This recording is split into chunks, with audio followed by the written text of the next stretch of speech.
pessoal, como que vocês estão? Eu espero que esteja todo mundo muito bem. Eu sou a Clau e se você ainda não é inscrito aqui no meu canal, corre, já se inscreve, ativa o sininho de notificação, deixa o seu like. Pessoal, deixa um comentário aqui pra mim do que você achou.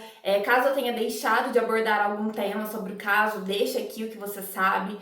Os futuros casos que você quer ver aqui no canal também, deixa nos comentários. Me segue nas redes sociais, que eu sempre gosto de ter uma troca com vocês. Converso muito com inscritos por lá, então bora lá, me segue. E vamos sem enrolação pro caso de hoje, que é um caso que tem algumas versões, então por isso que eu estou falando. Deixa um comentário aqui se você sabe algum detalhe que eu não trouxe aqui nesse vídeo. Então vamos, que o caso de hoje é do Fará, Jorge Fará e Maria do Carmo. Jorge Fará, ele vem de uma família libanesa, ele é um médico, ele vem para São Paulo, se forma médico. A família dele é uma família classe média alta, então o Fará, desde a sua infância, ele teve uma condição muito boa, ele nunca passou necessidade. Ele é o filho caçula de 3 irmãos. A família dele, quando veio aqui para São Paulo, capital, eles abriram uma loja e essa loja foi um sucesso, então eles tinham muito dinheiro. O Fará, ele era descrito por familiares um cara muito fechado, reservado. Ele não tinha muitos amigos, desde quando ele era adolescente ele não tinha muitos amigos. Ele gostava muito de estudar, ficar recluso em casa estudando. Ele passou em medicina, cursou, se formou em clínico geral, se especializou em psiquiatria. Ele era um psiquiatra, ele tinha um consultório. Esse consultório, ele tinha 2 funcionárias, eram secretárias, mas era mais aquelas fazem tudo, sabe? Então elas ajudavam ele em absolutamente tudo. O Fará, ele não tinha especialização para ser cirurgião plástico. Porém, né, aquela vivência toda da faculdade, ele começou a executar alguns procedimentos estéticos no seu consultório. Lembrando, gente, que o consultório dele era um consultório de psiquiatra, né? Então, ou seja, era uma mesa, uma cadeira e no máximo tinha uma maca lá. E era nessa maca onde ele fazia os procedimentos estéticos.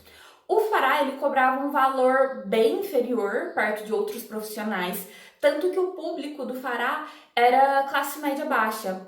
Tanto que eram esposas de garis que iam lá fazer procedimentos, donas de casa, empregadas domésticas. Então, assim, pessoas que talvez levariam um tempo maior para adquirir um dinheiro para fazer um procedimento estético, né? Porque era pura vaidade. Ele fazia lipoaspiração, abdominoplastia, naquela época, né, nos anos 90, não era esse nome, né? Mas ele fazia cirurgia na barriga, tirava papada, fazia seios, colocava silicone.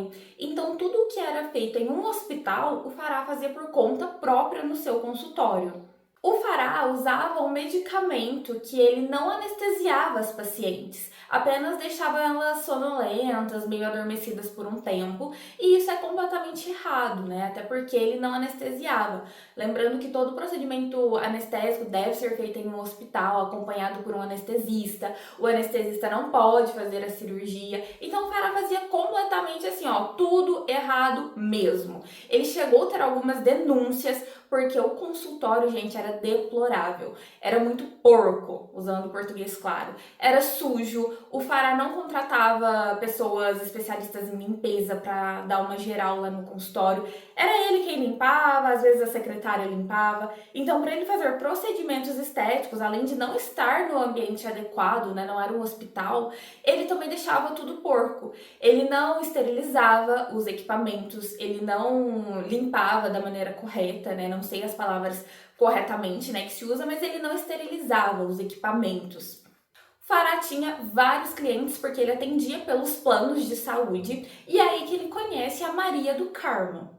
Maria do Carmo, na época dos fatos, era uma dona de casa de 46 anos, casada. A Maria, ela não tinha filhos, né, por problemas hormonais ela não teve filhos, e ela vivia com o marido muito bem, obrigada. E ela era uma mulher extremamente vaidosa. A Maria do Carmo, ela gostava, assim, de ter a sua estética em dia, corpo, cabelo.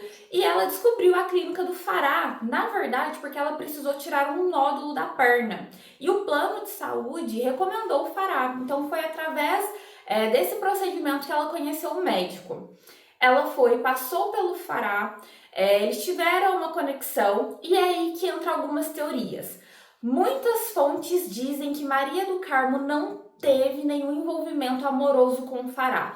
Porém, existe um livro que fala que sim, ela teve envolvimento amoroso com o Fará. Então eu vou abordar o que eu li e o que eu pesquisei sobre, tá? A versão é que Maria do Carmo, ela conheceu o Fará, gostou muito dele e eles começaram a ter uma relação amorosa. Porém, nessa época, o Fará não sabia que a Maria do Carmo era casada, até porque o Fará ele era muito religioso, tá? Ele era muito firme, temente a Deus, tanto que o pai dele era um pastor, então ele queria fazer tudo certo. Quando o Fará descobriu que a Maria do Carmo era casada, ele ficou extremamente nervoso, disse que não ia seguir com aquele relacionamento, que aquilo não fazia parte dos princípios dele, então ali ele rompeu o romance. A Maria tentou, né, se explicar, disse pro Fará que não, que ela vivia com o marido apenas na mesma casa, mas que eles tinham separação de corpos, eles não tinham mais um relacionamento marido e mulher, eles apenas viviam junto por conveniência mesmo. Mesmo com essas explicações, o Fará não quis saber, ele largou a Maria do Carmo. E aí a Maria foi ficando assim, insistente, né, nessa busca pelo Fará. Ela começou a ir na igreja onde o pai dele pregava. Ela começou a ligar muito no consultório dele. Pasmem, gente, no intervalo de 9 meses, foi registrado que a Maria do Carmo fez 27 mil ligações no escritório do Fará e também na casa dele. O Fará, ele morava sozinho em um apartamento, porém ele tinha uma ligação muito boa com os pais e com os irmãos. Então, com muita frequência, o Fará estava na casa dos pais. O Fará era aquele cara mais velho, porém eu senti que ele era bem o filhinho do papai e da mamãe ainda. Maria do Carmo começou a ir insistentemente na clínica do Fará. Em uma dessas idas, ela acabou pedindo para ele fazer alguns procedimentos estéticos nela. Ela chegou a fazer a barriga com o Fará, ou seja, ela fez uma lipoaspiração e precisou de alguns cortes. Ela também fez os seios com ele. E ficou completamente retalhada. Ela ficou com marcas horríveis, muitas cicatrizes, nada uniforme, porque era isso que o Fará fazia com as mulheres. Várias pacientes prestaram, né, deram entrevistas falando que teve sérios problemas depois que saiu da cirurgia com o Fará. Uma delas relatou até que sentiu a dor, porque passou aquela sonolência da anestesia, né, do medicamento que o Fará usava, e ela acordou durante o procedimento sentindo todas as dores do corte. Então, assim, o Fará, ele mutilava as mulheres e ainda fazia elas sentir dores. Muitas mulheres foram se revoltando contra o Fará. Como eu disse, era um público muito simples que não tinha dinheiro para pagar um advogado ou outro médico. Então elas iam atrás do Fará buscando uma reparação na cirurgia, buscando uma ajuda, às vezes que ele pagasse outro profissional para reparar, né, os danos que ele próprio causou. E com a Maria do Carmo não foi diferente. Ela já ia atrás dele por conta daquela questão amorosa, porém ela começou insistentemente a procurar ele buscando uma reparação. A barriga dela tinha ficado muito feia. O Fará já esqueceu o dreno na barriga de uma outra mulher que teve condição de ir em outro profissional e ele falou: "Minha filha, tem um dreno dentro de você". E aquilo foi um choque para ela. Então várias mulheres começaram a se unir e ir até o consultório do Fará, ó, bater panela querendo um reparo. Maria do Carmo, por ser dona de casa e já gostar de frequentar muito o consultório do Fará, ela meio que liderou esse grupo e ela começou a tomar frente, buscando justiça tanto para ela quanto para as outras. O Fará, gente, ele teve que abrir um boletim de ocorrência contra a Maria do Carmo, alegando que ela estava importunando ele, a família dele, que aquilo já estava, assim, gente, insustentável. Ele não aguentava mais tanta encheção de saco dela atrás dele, tanto no consultório, tanto na casa dele, na igreja do pai dele. Então ele começou a ficar com um certo receio da Maria do Carmo. Dentre tanta confusão, o Fará cede e fala que vai fazer uma nova cirurgia na Maria do Carmo. Nesse dia, era exatamente 24 de janeiro de 2003, a Maria do Carmo liga para o esposo, que na época trabalhava como porteiro. Então ele ficava o dia todo fora de casa. Ele ficava das 6 da manhã até as 18 horas fora. Ela ligou para ele, falou que ia ter alguns afazeres na rua, como pagar contas, ir ao banco, e depois ir ao consultório do Fará realizar um procedimento estético, que seria uma lipoaspiração. O marido e a mãe da Maria do Carmo insiste para ela não fazer esse procedimento, evitar ficar indo lá naquela clínica, já que ela teve vários problemas. Mas ela disse que não, que ela só ia fazer esse reparo mesmo. Então, contra a vontade tanto do marido quanto da mãe, ela vai. A Maria do Carmo marcou com o Fará por volta das 18h30 do dia 24 de janeiro. E lá ela nunca mais sai. Nesse dia, o Fará, ele comete, né, o crime contra a Maria do Carmo. A versão do Fará foi a seguinte: ele atendeu a Maria do Carmo após as 18h30, horário que já não estava nenhuma de suas secretárias no local. E lá, ela começa a atacar ele. O Fará, gente, era um cara baixo, né, estatura baixa. Ele usava uma muleta devido a um problema na coluna. Muitos policiais dizem que o fato dele andar de muleta, mostrando ser um cara frágil, é uma encenação, que ele não é assim, que ele anda normalmente. Porém, ele usa essa bengala para causar uma comoção nas pessoas. Porém, né, no dia do crime, o Fará estava com essa muleta, aquele cara frágil, pequeno. Maria do Carmo já era uma mulher mais robusta, né, maior que ele. E ela chegou toda agressiva, batendo nele. E para se defender, ele foi e deu uma bengalada na cabeça dela, ela desmaiou. E aí ele deu sequência no que ele fez, que eu vou contar em breve. Porém, a polícia diz que isso não aconteceu. Ele já marcou o horário com a Maria do Carmo depois das 18h30, já sabendo que não tinha ninguém no consultório. Assim que ela chegou, ele já atacou ela com um bisturi, deixando ela meio inconsciente, né? Porque na hora que ele ataca ela com um bisturi, ele já aplica aquele suposto anestésico que deixa a pessoa dormente. E aí ela já começa a ficar sonolenta e ele começa a fazer toda aquela trama macabra. Com a Maria do Carmo inconsciente, o Fará coloca ela na maca e lá ele começa a esquartejar ela. Ele corta o pescoço dela enquanto ela está com vida, né? Tanto que tem muito sangue no teto, porque espirra muito sangue na hora que ele corta o pescoço. Ele corta braços, ele corta pernas, ele corta os pés. Ele arranca a almofadinha do dedo, né? Dos dedos que nós temos, ou seja, ele tira as impressões digitais tanto das mãos quanto dos pés de Maria do Carmo. Ele retira todas as vísceras dela, não deixa sobrar fígado, rim, pâncreas, nada.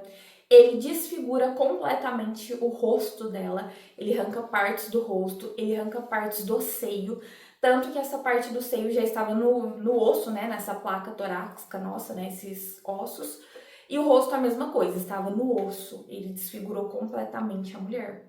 Ele joga as vísceras de Maria do Carmo dentro da privada, da descarga, pega partes do corpo dela e coloca na banheira que tinha, né, no escritório. Ele tinha um banheiro com banheira, e lá ele coloca o corpo da Maria do Carmo e começa a ensacar o corpo dela e coloca no porta-malas do carro. Ele vai embora, né, vai para a casa dele, para o apartamento dele com o corpo da Maria do Carmo e retorna para o consultório para fazer uma faxina total. Aí sim, a perícia diz que não acredita que ele possa ter feito isso sozinho. Acredita que pode ter tido algum familiar ou as próprias secretárias ajudaram ele, porque o lugar, gente, estava muito limpo. Tava assim, aquele cheirão de cloro. Foi encontrado mais de 20 latões de cloro. Então tava um branco perfeito. Era aquelas banheiras mais antigas que acaba ficando encardida. Mas não, ela tava um branco impecável. O marido da Maria do Carmo, claro, não sabia nada do que tinha acontecido. Deu 7 horas da noite do dia 24 de janeiro e nada, 8, 10, e a esposa não voltou para casa. Ele se desespera, vai até a polícia, fala: olha, minha esposa não voltou para casa. Os policiais falam que só pode fazer alguma coisa depois de 48 horas. O marido volta para casa, mas continua procurando pela esposa. E aí ele lembra, né? Nossa, ela foi lá no consultório do Fará, eu vou até lá. Isso já era, gente, domingo, tá? Então aí ele vai lá no consultório do Fará, bate, não tem ninguém, ninguém atende ele. Na hora que ele tá indo embora, ele vê que uma paciente chega lá, bate e é atendida. E nesse momento ele já vai, pega a rabeira e vai atrás dela e consegue acessar o consultório. Chegando lá, ele consegue falar com o Fará. Ele fala: olha, minha esposa, ela veio aqui na sexta-feira. Será que você não viu ela? Ela chegou a estar aqui, né? Porque o marido estava pensando: bom, pode ter acontecido alguma coisa com a Maria do Carmo no caminho até o consultório, né? Então ele vai lá conversar com o Fará e nesse momento ele sente aquele cheiro de cloro tão forte que ele alega que o nariz dele começou a arder, queimar, os olhos lacrimejar, de tão forte que estava aquele cheiro. E, inclusive a paciente que estava do lado, né, começou até a passar um pouco mal com aquele cheiro forte de cloro. Mas o Fará disse que não, que a Maria do Carmo nem chegou a comparecer na consulta que ela tinha marcado. Ele deu o número dele pro marido dela, falou, olha, qualquer coisa você me liga, tá? Tô preocupado, me fala o que aconteceu. Então o Fará ainda faz toda uma encenação lá com o esposo. E mais uma vez o esposo vai embora sem nem sonhar o que aconteceu com a esposa dele. Depois dessa visita do esposo de Maria do Carmo no consultório do Fará, o Fará ele ficou meio pensativo e ele decidiu ligar para os pais dele, porque ele quer confessar o que ele fez. A mãe dele atende o telefone. Nesse momento, na casa da mãe dele, estava com vários familiares, porque ela estava preparando um almoço de família. E aí o Fará conta o que ele fez, a mãe desmaia, e aí nesse momento uma sobrinha do Fará assume a ligação, pergunta o que aconteceu, e ele conta que ele assassinou a Maria do Carmo, que ele ia deixar um envelope com a sobrinha e que dentro desse envelope ia ter alguns pertences da Maria do Carmo e que ele queria se entregar. Claro que a sobrinha também entra em total desespero, né? Vai atrás do Fará, pega a chave do carro, que ele falou que já tinha deixado a chave na casa dos pais na noite que ele cometeu o crime, né, gente? Porque isso já era o outro dia, quando ele ligou para confessar. Ele deixou as chaves do carro dele na casa dos pais, a sobrinha pegou a chave, foi até o apartamento do Fará, no estacionamento, abriu o porta-malas e se deparou com aquele monte de saco. E dentro do envelope que o Fará falou que tinha alguns pertences da Maria do Carmo, estavam os seus documentos. A sobrinha vê que o tio vai atrás do tio, porque ela ficou morrendo de medo dele tentar contra a própria vida. Ele estava no consultório nesse momento. Ela chegou lá, ele estava transtornado, pegou ele e levou para uma clínica de reabilitação, uma clínica psiquiatra. Lá eles realmente constataram que o Fará estava fora de si, né, tendo alguns problemas mentais lá, e achou por bem deixar ele internado. Assim que a sobrinha deixa ele nessa clínica, ela liga para os policiais, fala o que o tio fez e fala para encontrar ela no estacionamento junto com o corpo de Maria do Carmo. Lá no próprio estacionamento, os policiais tentam montar o corpo da Maria, né, com os membros que o Fará desmembrou. E lá eles veem que realmente o Fará desconfigurou totalmente a mulher. Não deu para fazer uma perícia 100% completa, porque ela estava sem impressões digitais e sem os órgãos, né? Ele tirou todas as vísceras e órgãos da Maria do Carmo. Então não deu para saber se a Maria tomou um anestésico, como que foi. Os peritos estavam perdidos, né, mediante o corpo, então sentiram a necessidade de ir até o consultório. A olho nu, eles falam que o consultório, né, estava impecável, como eu falei, muito limpo, com aquele cheiro horroroso de cloro, extremamente forte. Então foi aí que eles utilizaram o luminol. O caso, gente, do Fará, Jorge Fará e Maria do Carmo, foi o primeiro crime no nosso país que foi utilizado o luminol, né, para as investigações. Então esse foi o primeiro caso que usaram essa química.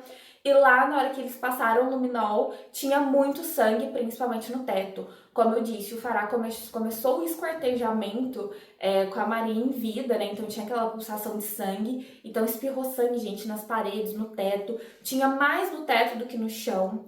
E aí eles viram que aquilo lá foi realmente um crime muito macabro. Teve muito indício de crueldade da parte do Fará. Foi um crime de muito ódio, muita raiva. E mesmo com toda a faxina lá que o Fará tinha feito, eles viram uma gota de urina perto da privada.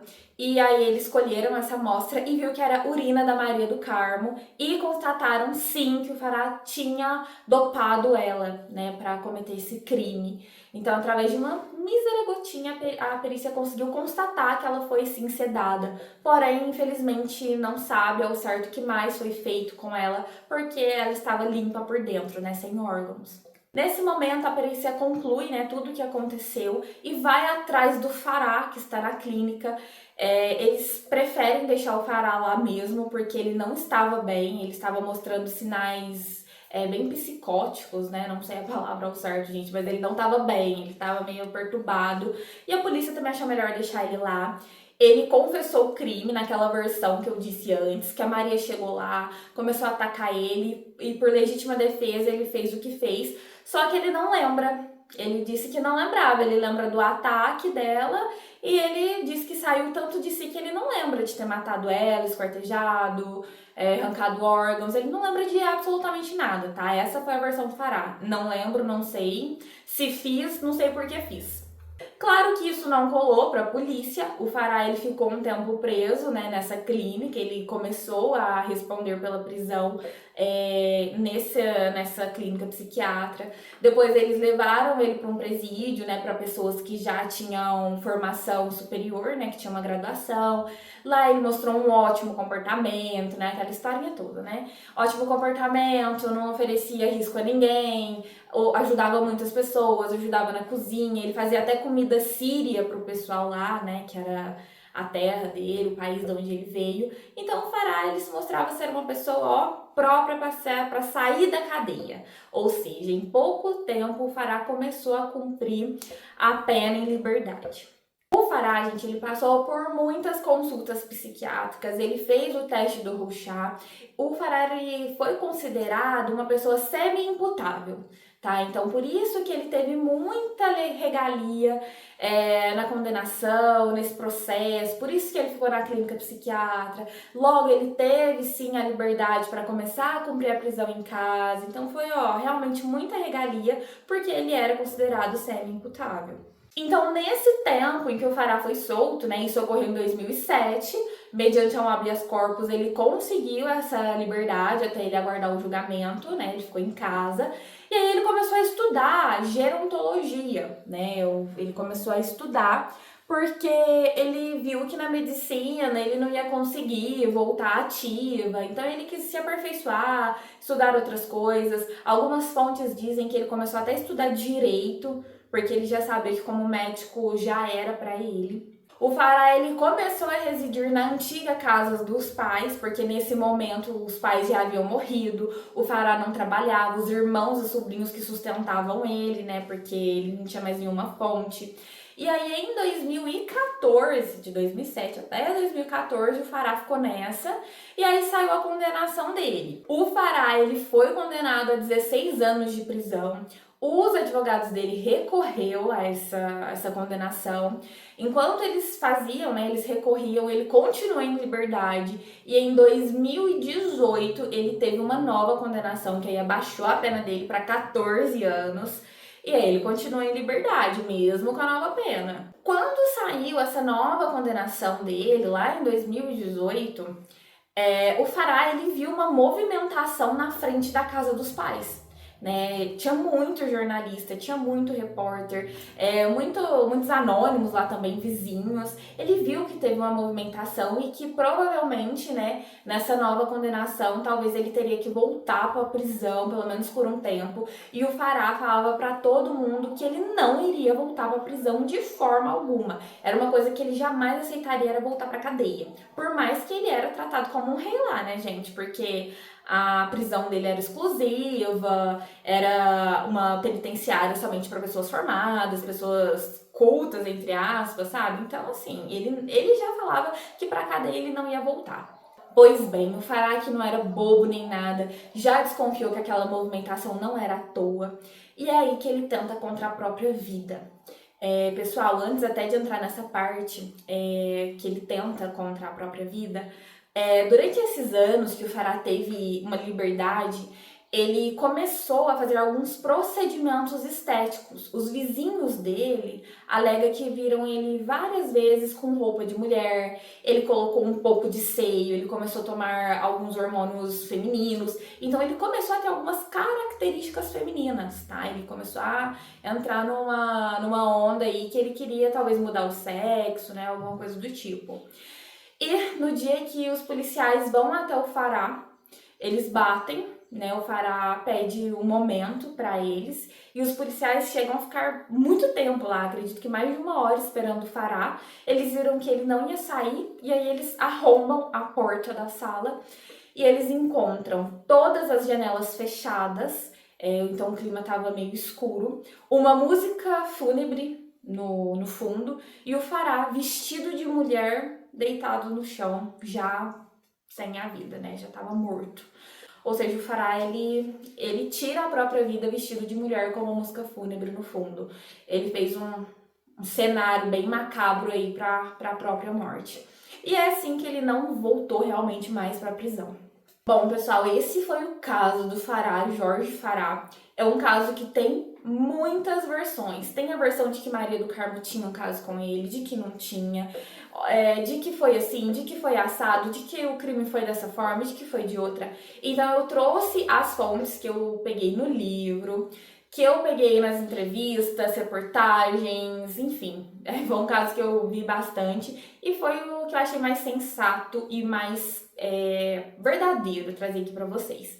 Eu quero que vocês me contem o que vocês acham desse crime que, assim, depois de tantos anos ainda choca, né? Porque um médico formado fazer isso com uma mulher, né? Meu Deus, desfigurar ela inteira. Credo, misericórdia. Me conta, o que vocês acharam? Tem alguma versão, algum detalhe desse caso que eu não abordei aqui? Se você souber, deixa aqui nos comentários, que eu vou ter muito prazer de ler, até porque eu vou saber de algo a mais, né?